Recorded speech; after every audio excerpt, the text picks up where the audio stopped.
கர்த்தருக்குள் அன்பான சகோதரர்கள் சகோதரிகள் யாவருக்கும் ஏற்றும் இன்றும் என்றும் மாறாதிருக்கிற கர்த்தராகிய இயேசு கிறிஸ்துவின் விலையேற பெற்ற நாமத்தினாலே உங்கள் யாவருக்கும் வாழ்த்துதல்களை சொல்லுங்கள். தேவனுடைய வார்த்தையை நீங்கள் உற்சாகமாய் கவனித்து வருகிறீர்கள். தேவனுக்கு பிரியமான ஒரு வாழ்க்கையை நாம் வாழ வேண்டியது அவசியமாயிருக்கிறது. பிரியமானவர்களே, காணாமற் போன மகன் என்கிற பாட வரிசையை நீங்கள் தொடர்ந்து உற்சாகமாய் கற்று வருகிறீர்கள். தேவன் தாமே உங்களை அதிகமாய் ஆசீர்வதிப்பாராக. அன்பானவர்களே, நாம் தொடர்ந்து தேவனுடைய வார்த்தையை கற்றுக்கொள்ளும்படி நாம் கடந்து செல்வோம். விசேஷமாய் நாம் லூக்கா சுவிசேஷம் 15ஆம் அதிகாரம் 20வது வசனத்தை கடந்த நாளிலே நாம் படித்தோம். அந்த இளைய மகன் எழுந்து புறப்பட்டு தன் தகப்பனிடத்திற்கு வந்தான்.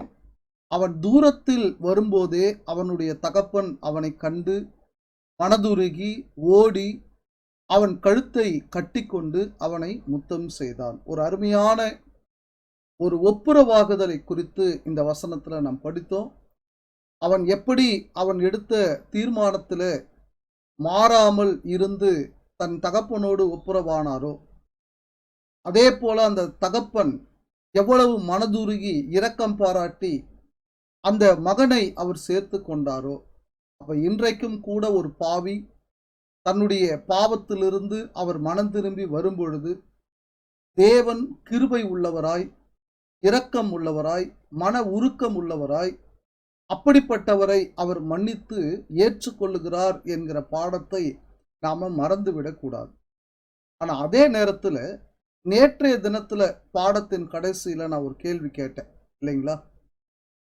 இந்த மகனை போல நேரடியாக ஒருவர் இன்றைக்கு நம்முடைய பிதாவோடு ஒப்புரவாக முடியுமா? அவருடைய பாவங்கள் மன்னிக்கப்பட முடியுமானா முடியாது. ஏன்னா பாவத்தில் இருக்கிற ஒரு பாவியை மீட்கும்படியாக, அவனை பாவத்திலிருந்து ரட்சிக்கும்படியாக பிதாவாகிய தேவன் தம்முடைய ஒரே பேரான குமாரனாகிய இயேசு கிறிஸ்துவை இந்த பூமிக்கு அனுப்பினார். 1 தீமோத்தேயு புஸ்தகம் 1ஆம் அதிகாரம் 15வது வசனத்துல நாம் படிக்கிறோம், பாவிகளை ரட்சிக்க கிறிஸ்து இயேசு உலகத்தில் வந்தார். இயேசு கிறிஸ்துவானவர் தாம் இரத்தத்தை சிந்தி பாவ மன்னிப்பை, மீட்பை அவர் ஏற்படுத்தினார். பாருங்க, நாம் வாசிக்கலாம். 1 பேதுரு புஸ்தகம் 3ஆம் அதிகாரம் 18வது வசனம் பாருங்க. ஏனெனில் கிறிஸ்துவும் நம்மை தேவனிடத்தில் சேர்க்கும்படி அநீதி உள்ளவர்களுக்கு பதிலாக நீதி உள்ளவராய் பாவங்களின் நிமித்தம் ஒரு தரம் பாடுபட்டார். அவர் மாம்சத்திலே கொலையுண்டு ஆவியிலே உயிர்ப்பிக்கப்பட்டார். பாருங்க, அப்ப இங்க ஒரு முக்கியமான ஒரு வார்த்தையை நாம் படிக்கிறோம். கிறிஸ்துவும் நம்மை தேவனிடத்தில் சேர்க்கும்படி, அதாவது நாம் நம்முடைய பிதாவாகிய தேவனிடத்துல சேரும்படி, ஏன்னா நாம் பாவிகளாய் இருக்கிறபடியினாலே நாமும் தேவனும் சேராதபடிக்கு பாவம் ஒரு பெரிய தடையாய் இருந்தது. இன்றைக்கும் பாவம் செய்யக்கூடியவர்கள் தேவனிடத்துல சேராதபடிக்கு பாவம் ஒரு பெரிய ஒரு தடையாக இருக்கிறது. அப்ப இந்த பாவ தடையை, இந்த பாவத்தை ஒழிக்கும்படியாக, இந்த பாவத்திலிருந்து மீட்கும்படியாக ஆண்டவராகிய இயேசு கிறிஸ்து தன்னுடைய ஜீவனை விட்டார். பாருங்க, இது ஒரு நல்ல வசனம். அதாவது அநீதி உள்ளவர்களுக்கு பதிலாக நீதி உள்ளவராய் பாவங்களின் நிமித்தம் ஒரு தரம் பாடுபட்டார். இயேசு கிறிஸ்துவானவர் தம்முடைய இரத்தத்தை சிந்தி அவர் சிலுவையில் நம்முடைய பாவங்களை அவர் சுமந்து மரித்து நம்மை தேவனோடு ஒப்புரவாக்கி இருக்கிறார். இயேசு கிறிஸ்துவானவர் இல்லாம நம் தகப்பனிடத்துல, அதாவது ஆவிக்குரிய பிதாவின் இடத்துல, இந்த வானத்தையும் பூமியை உண்டாக்கின தேவனிடத்துல நாம் சேர முடியாது. பாருங்க, மற்றொரு வசனத்தையும் நான் உங்களுக்கு வாசித்து காட்டுறேன். கொலோசியர் நிருபத்துக்கு உங்கள் வேதாகமத்தை நீங்க திருப்பிக் கொள்வீர்களானா 1வது அதிகாரத்துல 20, 21 ஆகிய வசனங்களை நீங்க கவனித்து பாருங்க. கொலோசியர் நிருபம் 1ஆம் அதிகாரம் 20வது வசனத்துல கவனித்து பாருங்க. அவர் சிலுவையில் சிந்தின இரத்தத்தினாலே சமாதானத்தை உண்டாக்கி, யாருக்கு யாருக்குமான சமாதானம்? நமக்கும் தேவனுக்குமான சமாதானத்தை உண்டாக்கினார்.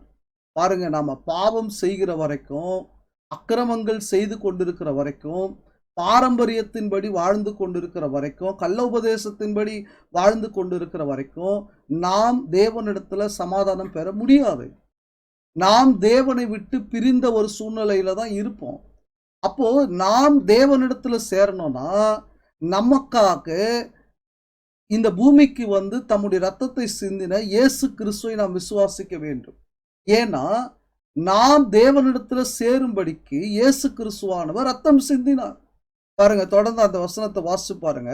சமாதானத்தை உண்டாக்கி பூலோகத்தில் உள்ளவைகள் பரலோகத்தில் உள்ளவைகள் யாவையும் அவர் மூலமாய் தமக்கு ஒப்புரவாக்கி கொள்ளவும் அவருக்கு பிரியமாயிற்று. பாருங்க, 21வது வசனத்தை நீங்க கவனித்து பாருங்க. கொலோசியர் 1:21. முன்னே அந்நியராயும் துர்க்கிரியைகளினால் மனதிலே சத்துருக்களாயும் இருந்த உங்களையும் என்னவா மாத்தி இருக்கிறாராம் பாருங்க, பரிசுத்தராகவும் குற்றம் அற்றவர்களாகவும் கண்டிக்கப்படாதவர்களாகவும் தமக்கு முன் நிறுத்தும்படியாக அவருடைய மாம்ச சரீரத்தில் அடைந்த மரணத்தினாலே இப்பொழுது ஒப்புரவாக்கினார். அன்பானவர்களே, அப்ப இன்றைக்கு நாம் தேவனிடத்துல சேர வேண்டும் என்றால் இயேசு கிறிஸ்து தேவனுடைய குமாரன் என்று நாம் விசுவாசிக்க வேண்டும்.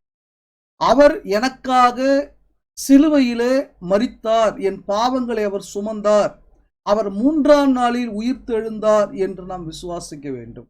ஆம் அன்பானவர்களே, ஆண்டவராகிய இயேசு கிறிஸ்து நாம் எல்லாருடைய பாவங்களை மன்னிக்கும்படியாக அவர் சிலுவையிலே மரித்து உயிர்த்தெழுந்தார். இயேசு கிறிஸ்துவானவர் இல்லாம பாவ மன்னிப்பு இல்லை. அப்ப நீங்கள் இயேசு கிறிஸ்துவின் வழியாகத்தான் தேவனிடத்துல சேர முடியும், தேவனிடத்துல ஒப்புரவாக முடியும். அப்ப இன்றைக்கு நாம் தேவனோடு ஒப்புரவாகும்படி ஆயத்தமா இருக்கிறோமா? இன்றைக்கு ஒருவர் தேவனிடத்திற்கு வர வேண்டும் என்றால், இன்றைக்கு ஒருவர் தேவனிடத்தில் சேர வேண்டும் என்றால் 5 காரியம் அவர் பண்ணணும். இவர் பாருங்க, நேரா வந்தாரு, மன்னிப்பு கேட்டார், அவர் மன்னிச்சு ஏற்றுக்கொண்டார். ஆனா இன்றைக்கு நாம் தேவனிடத்துல சேரணும்னா 5 காரியம் பண்ணணும். வசனத்தை, புதிய ஏற்பாட்டின் சத்தியத்தை நாம நல்லா கேட்கணும். கேட்ட வசனத்தை நாம் விசுவாசிக்கணும். விசேஷமா இயேசு கிறிஸ்து தேவனுடைய குமாரன் என்று விசுவாசிக்கணும். தேவன் ஒருவர் உண்டு என்று விசுவாசிக்கணும், இல்லைங்களா? பரிசுத்த ஆவியானவருடைய வசனத்தை நாம் விசுவாசிக்கணும். அடுத்தது மனம் திரும்பணும். பாவத்திலிருந்து முழுமையாய் மனம் திரும்பணும். அறகுறையெல்லாம் மனம் திரும்பக்கூடாது, முழுமையா மனம் திரும்பணும். இயேசு கிறிஸ்துவை தேவனுடைய குமாரன் என்று வாயினாலே அறிக்கையிடணும். 5வதாக ஞானஸ்தானம் எடுக்கணும். நாம் ஞானஸ்தானம் எடுக்கும் பொழுது நாம் ரட்சிக்கப்பட்டு சபையிலே சேர்க்கப்படுகிறோம். யாரெல்லாம் சபைக்குள் இருக்கிறார்களோ, யாரெல்லாம் ரட்சிக்கப்பட்டு இருக்கிறார்களோ அவர்கள் தேவனுடைய பிள்ளைகளாக இருக்கிறார். சரி, நாம் தொடர்ந்து அந்த லூக்கா சுவிசேஷ புஸ்தகத்துக்கு நம்முடைய வேதாகமத்தை நாம் திருப்பிக் கொள்ளலாம். ஆகவே இந்த இளைய மகன் பிதாவோடு அவருடைய தகப்பனோடு ஒப்புரவானார். பாருங்க, இந்த 20வது வசனம், அவன் எழுந்து புறப்பட்டு தன் தகப்பனிடத்திற்கு வரும்போதே, அது ஒரு நல்ல வார்த்தை பாருங்க, வந்த பிறகுன்னு இல்லை, அங்க அருமையான ஒரு வார்த்தை அங்க சொல்லப்படுகிறது. வரும்போதே, தூரத்திலேயே அவன் வருகிறதை அவன் தகப்பன் கண்டு. அப்போ ஒரு வகையில் அந்த அப்பா தன்னுடைய மகன் தன்னை விட்டு பிரிந்து போனாலும், தூர தேசத்துக்கு போனாலும் அவனை நினைத்து கொண்டிருக்கிறார். பிரியமானவர்களே, நம்முடைய பிதாவாகிய தேவனும் அப்படிதான். இந்த லூக்கா சுவிசேஷ 15ஆம் அதிகாரத்தினுடைய சுருக்கம் இந்த பாடத்தின் ஆரம்பத்திலே நான் சொன்னேன். காணாமற் போன ஆத்துமாக்கள் எப்பொழுது வருவார்கள் என்று தேவன் எதிர்பார்க்கிறார். காணாமற் போன ஆத்துமாக்கள் கிடைக்க வேண்டும் என்று தேவன் எதிர்பார்க்கிறார். அப்போ காணாமற் போன ஒரு ஆட்டை கண்டுபிடித்து அந்த மேய்ப்பன் எப்படி சந்தோஷப்படுவாரோ, காணாமற் போன காசை ஒரு பெண் கண்டுபிடித்து எப்படி சந்தோஷப்படுவாரோ, காணாமற் போன ஒரு மகனை இந்த அப்பா கண்டுபிடித்து எப்படி சந்தோஷப்படுகிறாரோ, அன்பானவர்களே, பாவத்தினால் தொலைந்து போன ஒரு ஆத்மா கிறிஸ்துவின் வசனத்தை ஏற்றுக்கொண்டு கிறிஸ்துவுக்குள் வரும் பொழுது தேவன் சந்தோஷப்படுகிறார், தேவ தூதர்கள் சந்தோஷப்படுகிறார்கள், பரலோகத்தில் சந்தோஷம் உண்டாயிருக்கும். இதான் உண்மையான சந்தோஷம். காசு, பணம், பொருள், சாப்பாடு, துணிமணி, சொத்து, இதுல வரக்கூடிய சந்தோஷம் நிலையானதல்ல. சரி, இப்போ நாம அடுத்த ஒரு வசன பகுதிக்காக நாம் கடந்து செல்வோம். லூக்கா சுவிசேஷ புத்தகம் 15ஆம் அதிகாரம் 21வது வசனத்தை, அடுத்த ஒரு வசனத்தை நீங்க கவனிங்க. குமாரன் தகப்பனை நோக்கி, இப்ப ஏற்கனவே நாம இந்த வசன பகுதியை 18வது வசனத்துல அவர் எடுத்த தீர்மானத்துல நாம என்ன செஞ்சிருக்கிறோம்னா படிச்சிருக்கிறோம். அவர் என்ன முடிவு எடுத்தாரோ அந்த முடிவை அப்படியே அங்க செயல்படுத்துகிறார். பாருங்க 21வது வசனம். குமாரன் தகப்பனை நோக்கி, தகப்பனே, பரத்துக்கு விரோதமாகவும் உமக்கு முன்பாகவும் பாவம் செய்தேன். ஏற்கனவே இந்த வார்த்தை குறித்து நாம ஆராய்ந்து படித்தோம் இல்லைங்களா? ஒத்துக்கொண்டார். தன்னுடைய பழிய, உங்களால தான் நான் போனேன், அண்ணனால தான் நான் போனேன், இந்த நண்பர்களால தான் நான் போனேன், வேலை செய்யக்கூடியவர்களால தான் போனேன் அப்படின்னு மற்றவர்கள் மேல பழிய போடாம அவர் சொல்றாரு, நான் தான் தப்பு பண்ணேன். இனிமேல் உம்முடைய குமாரன் என்று சொல்லப்படுவதற்கு நான் பாத்திரன் அல்ல. என்ன உங்க பிள்ளையா இல்ல. ஏற்கனவே அவன் சொன்ன வார்த்தை உங்களுக்கு ஞாபகம் இருக்கலாம். ஒரு வேலைக்காரர்களில் கூலிக்காரர்களில் ஒருவராக என்னை சேர்த்து கொள்ளும் என்ற அர்த்தத்துல அவர் சொல்றாரு. பாருங்க, உண்மையாவே புத்தி தெளிந்த இந்த இளைய மகன் ஞானமாய் நடந்து கொண்டு, ஒருவேளை அவங்க அப்பா கிட்ட இருந்து அவர் அந்த ஆசையை பங்கிட்டு போகும் பொழுது ஞானமற்றவராக, நம்ம சொல்லணும்னா அறிவில்லாம அங்க சென்றார் இல்லைங்களா? அவர் கொஞ்சம் கூட யோசிக்கல, அப்பா விட்டு போறோமே, எதை நம்பி நாம போகிறோம் அப்படின்னு அவர் யோசிக்கல. ஆனா திரும்பி வந்த அவர் ஞானமாய் வந்திருக்கு. ஏன்னா அவர் ஞானமாய் முடிவு எடுத்ததுனாலதான் இங்க வரணும்னு அவருக்கு தோணி இருக்குது. அன்பானவர்களே, வசனத்தை கேட்டுக்கொண்டிருக்கிறவர்களே, நாம் பாவத்துல விழுந்து போவோமானால் எப்பொழுது நாம் தேவனிடத்துல வரப்போகிறோம்? நாம மதியினர்களாய் ஞானமற்றவர்களாய் இருப்போமானா மறுபடியும் அதே பாவத்தை தான் நாம் செய்வோம். நாம் ஞானம் உள்ளவர்களாய் இருப்போமானா தேவனிடத்திற்கு திரும்பி வருவோம். நான் உங்களுக்கு ஒரு வசனத்தை வாசித்து காட்டுறேன். யோபு புஸ்தகம் 28ஆம் அதிகாரம் 28வது வசனம் பாருங்க. மனுஷனை நோக்கி, இதோ ஆண்டவருக்கு பயப்படுவதே ஞானம், பொல்லாப்பை விட்டு விலகுவதே புத்தி என்றார் என்று சொன்னார். அப்ப பாருங்க, இந்த வசனம் ஆண்டவருக்கு பயப்படுவதே ஞானம். அந்த இளைய மகன் உண்மையாகவே அவர் பயந்தார். தான் தவறு செய்தேன் என்பதை அவர் ஒத்துக்கொண்டார். அதனாலதான் அவங்க அப்பா கிட்ட சொன்னாரு, பரத்துக்கு விரோதமாகவும் உமக்கு விரோதமாகவும் நான் பாவம் செய்தேன் அப்படின்னு ஒத்துக்கிட்டார். ஆண்டவருக்கு பயப்படுவதே ஞானம், பொல்லாப்பை விட்டு விலகுவதே புத்தி என்று சொன்னார். ஆக இந்த இளைய மகன் அங்கே பொல்லாப்பை விட்டு விலகினார் என்று நாம பார்க்கிறோம். அவர் தன்னுடைய தகப்பனிடத்திற்கு அங்கே சேர்ந்தார். மற்றொரு வசனம் பாருங்க. பிரசங்கி புஸ்தகத்துக்கு நம்முடைய வேதாகமத்தை நாம திருப்பிக் கொள்ளலாம். 2ஆம் அதிகாரம் 13வது வசனத்தை நீங்க கவனித்து பார்ப்பீர்களானா, 2ஆம் அதிகாரம் 13வது வசனத்தை நீங்க கவனித்து பார்ப்பீர்களானா, இருளை பார்க்கிலும் வெளிச்சம் எவ்வளவு உத்தமமோ அவ்வளவாய் மதியினத்தை பார்க்கிலும் ஞானம் உத்தமம் என்று கண்டேன். இப்போ உலகத்தின்படியான அறிவோடு ஞானம் இல்லாமல் நாம் வாழ்வதை காட்டிலும் தேவனுடைய வசனத்தின் மூலமாய் வரக்கூடிய ஞானத்தோடு நாம் வாழ்வதுதான் சிறந்தது. பிரியமானவர்களே, இந்த இளைய மகன் சரியான ஒரு முடிவை சரியான ஒரு நேரத்துல எடுத்து அவன் ஞானம் உள்ளவனாக தன் தகப்பனிடத்திற்கு அவன் திரும்பி தன் தகப்பனிடத்துல அந்த மன்னிப்பை அவன் கேட்டான். நான் நிச்சயமா பரத்துக்கு விரோதமாகவும் உமக்கு விரோதமாகவும் பாவம் செய்த, இனிமேல் நான் உம்முடைய குமாரன் அல்ல, அதற்கு பாத்திரன் அல்ல அப்படின்னு அவர் சொன்னார். பாருங்க, அவர் திரும்பி வந்ததை அவங்க அப்பா ஏற்றுக்கொண்டாங்களா? பாருங்க, அடுத்த ஒரு வசன பகுதி நாம் கடந்து செல்லலாம். லூக்கா சுவிசேஷம் 15ஆம் அதிகாரம் 22வது வசனம். என்னதான் மகன் தன்னை தாழ்மைப்படுத்தும்படி தன் தவறை ஒத்துக்கொண்டு நான் உன் மகன் அல்ல என்று சொன்னாலும் அவர் அவங்க அப்பாவுக்கு மகனா இல்லாம போயிட முடியுமா? என்னதான் இருந்தாலும் அவருடைய மகன் தானே. இன்னைக்கு கூட பிதாவாகிய தேவன் நம்முடைய அப்பாவாக இருக்கிறார். அவர் தான் நம்மை உண்டாக்கினார், அவர் தான் நம்மை சிருஷ்டித்தார். அவர் இல்லாம இந்த பூமியில ஒருவரும் பிறக்க முடியாது. அப்படி இருக்கும் பொழுது நடுவுல நாம் பாவம் செய்து தேவனை விட்டு விலகி போய்விட்டோம், காணாமற் போனோம், பாவத்தில் விழுந்து போனோம், துன்மார்க்க உலையில சிக்கி கொண்டோம். ஆனா சத்தியத்தை புரிந்து திரும்பி நாம் வரும்பொழுது தேவனிடத்துல நாம அவருடைய வார்த்தைக்கு கீழ்ப்படிந்து கிறிஸ்துவின் சுவிசேஷத்திற்கு நாம கீழ்ப்படியும் பொழுது பிரியமானவர்களை அவர் நம்ம ஏற்றுக்கொள்ளுகிறார். பாருங்க, இவரையும் அப்படிதான் ஏற்றுக்கொள்ளுகிறார். எப்படி ஏற்றுக்கொள்ளுகிறார்? அவர் அங்கே திரும்பி வந்த பிறகு என்னவெல்லாம் கொடுத்தார் இல்லைங்களா? இப்ப நாம் அதுதான் படிக்க போறோம். இந்த இளைய மகன் திரும்பி வந்த பொழுது என்னவெல்லாம் கொடுத்தார்? பாருங்க, நாம வாசிக்கலாம். லூக்கா சுவிசேஷ புத்தகம் 15ஆம் அதிகாரம் 22வது வசனத்துல இருந்து நீங்க வாசித்து பார்ப்பீர்களானா, அப்பொழுது தகப்பன் தன் ஊழியக்காரரை நோக்கி, நீங்கள் உயர்ந்த வஸ்திரத்தை கொண்டு வந்து, அவர் முதல்ல கொண்டு வர சொல்லக்கூடியது என்னன்னு பார்த்தீங்களா? உயர்ந்த வஸ்திரத்தை கொண்டு வந்து இவனுக்கு உடுத்துங்கள். யாருக்கு உடுத்துங்கள்?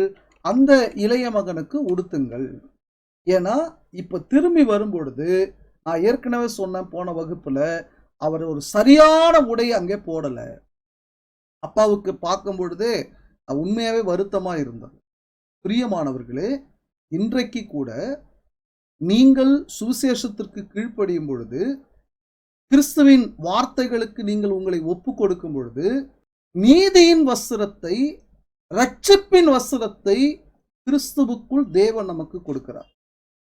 இது உண்மையாவே ஒரு பெரிய பாக்கியம். இன்னைக்கு நிறைய பேர் கேட்பாங்க, ஞானஸ்நானம் எடுக்கணும் அப்படின்னா, பிரதர் புது ட்ரெஸ் வாங்கிட்டு வரணுமா? அதுவும் வெள்ளை கலர் ட்ரெஸ் தான் வாங்கிட்டு வரணுமா? அதெல்லாம் அவசியம் இல்லை. ஒருவர் சுவிசேஷத்துக்கு கீழ்ப்படிவதற்கு அவர் தன்னை ஒப்பு கொடுப்பது மட்டும்தான் வேணும். வசனத்தை சரியாய் புரிந்து கொண்டு அவர் ஏற்றுக்கொண்டு மனப்பூர்வமாய் அவர் கீழ்ப்படிவது மட்டும்தான் வேணும். அவரு நிறைய பேருக்கு சாப்பாடு போடணும், புது ட்ரெஸ் வாங்கி கொடுக்கணும், சந்தா கட்டணும், அதெல்லாம் தேவையில்லை. ஏன் தெரியுங்களா? ரட்சிப்பு தேவன் இலவசமா கொடுக்கிறார்.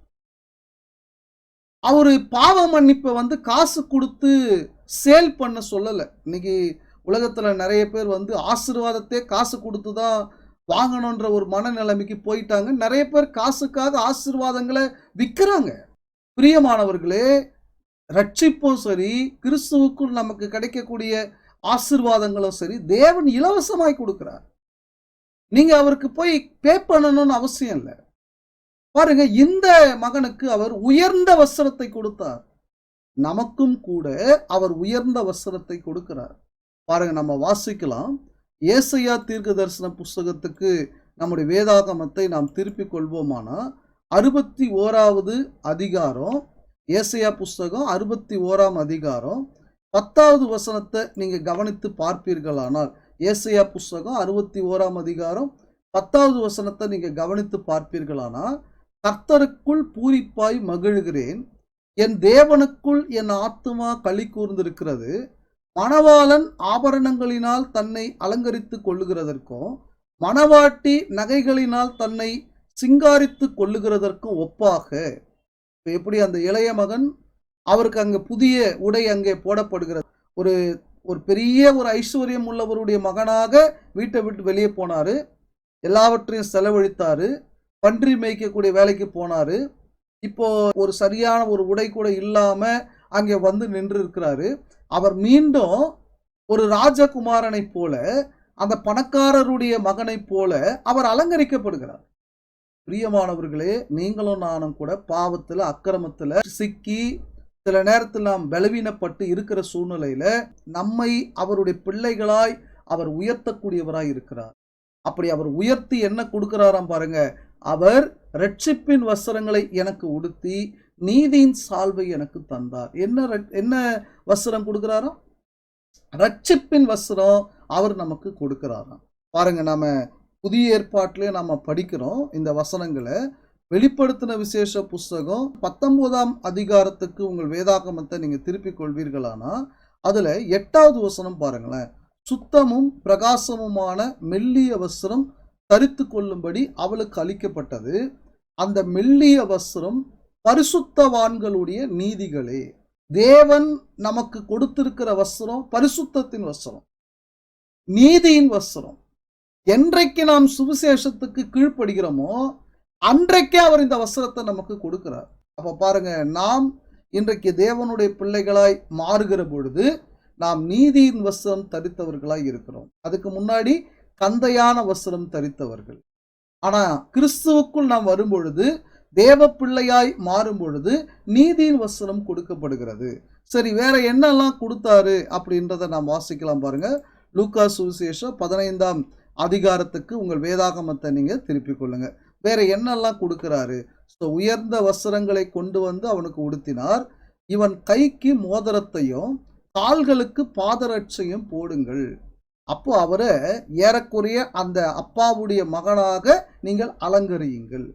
இன்றைக்கும் நாம் கிறிஸ்துவுக்குள் வரும்பொழுது பிரியமானவர்களே, ஆவிக்குரிய சகல ஆசீர்வாதத்தினாலும் நம்மை ஆசீர்வதிக்கிறார். எபேசியர் 1:3. நீங்க அதே எபேசியர் 1:4 ஏறக்குறைய 13 வசனங்கள் நீங்க வாசித்து பார்ப்பீர்களானா, இன்றைக்கு கிறிஸ்துவுக்குள் நான் வரும்பொழுது, அதாவது என் பிதாவாகிய தேவனிடத்துல நான் சேரும் பொழுது, கிறிஸ்துவின் மூலமாக எனக்கு கிடைக்கக்கூடிய ஆவிக்குரிய ஆசீர்வாதங்கள் அங்கே பட்டியலிடப்படுது. பாருங்க, நான் சொல்றேன், நீங்க அப்புறம் வாசித்து பாருங்க. எபேசியர் 1:4-13 அதுல என்ன சொல்றாருன்னா, கிறிஸ்துவுக்குள் நாம் தெரிந்து கொள்ளப்பட்டிருக்கிறோம், தேவனுடைய பிள்ளையாய் ஆகியிருக்கிறோம், பரிசுத்த ஆவியானவர் நமக்கு முத்திரையாக கொடுக்கப்பட்டிருக்கிறார்.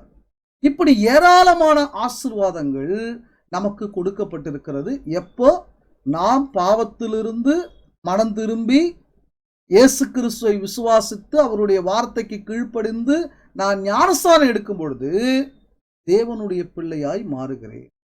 இதை நீங்க தெளிவா புரிந்து கொள்ளணும். தேவனுடைய பிள்ளைகளாய் இருக்கிறவருக்கு தேவன் ஆவிக்குரிய சகல ஆசீர்வாதமும் அவர் கொடுக்கிறார்.